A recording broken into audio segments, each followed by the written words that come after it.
राम राम मित्रांनो, आज आपण बघणार आहोत की कीटकनाशकची फवारणी केल्यानंतर किती वेळ पाऊस येऊ नये आणि जर लवकर पाऊस आला तर आपल्या कीटकनाशकचा आपल्याला फायदा होतो की नाही हे आज आपण सविस्तर माहिती बघणार आहोत. तर मित्रांनो, कसं आहे, तणनाशकमध्ये बऱ्याच तणनाशकमध्ये काय होतं, स्टिकरचा समावेश असतो, परंतु कीटकनाशकमध्ये असं आपण खात्री देऊ शकत नाही की स्टिकर याच्यामध्ये असते.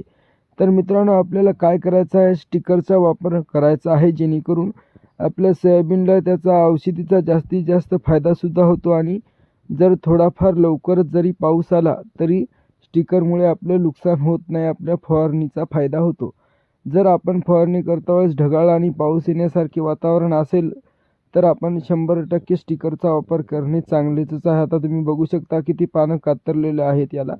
आणि कीटकनाशक फवारणी केल्यानंतर जास्तीत जास्त अर्धा घंटा ही उघाड फार झाली मित्रांनो, तसं तर 15-20 मिनटं जरी आपला पंप फवारल्यानंतर उघाड असली तरीही हरकत नाही.